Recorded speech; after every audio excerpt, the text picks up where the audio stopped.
Bir kanalizasiya kollektoru təsəvvür edin ki, təxmini uzunluğu 9 metrdir və son gündə 2 avtomobil bu əraziyə düşüb. Oxşar hadisələrin qarşısının alınması üçün hansı addımlar atılmalıdır?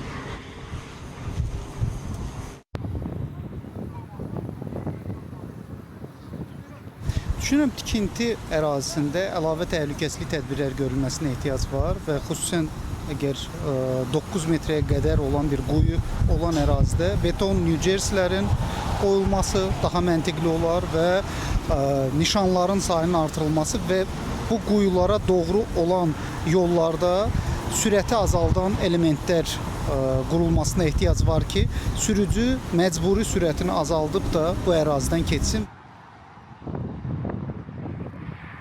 Yoldan sürətlə gələn avtomobil ərazidə təmir işlərinin getdiyindən məlumatı olmur. Yalnız bu əraziyə çatdıqda, yəni bir neçə metr qalmış məlumatlandırıcı nişanı görür. Bu zaman isə sürəti azaltmaq mümkün olmur. Yolda gələndə hər hansı bir sürətin azaldılması və yaxud da nişan təmir işindən bağlı nişan gördünüzmü? Xeyr, yoxdur. Yolun əvvəlində nişan olsaydı yaxşı olardı da. Sürəti tənzimləyə bilərdik. Məsələ ilə bağlı iri şəhərlərin Birləşmiş Su Təchizatı xidməti ilə əlaqə saxladıq. Bildirildi ki, Pirşağı qəsəbəsi ərazisində gətirici kanalizasiya kollektorlarının tikintisi icra olunur.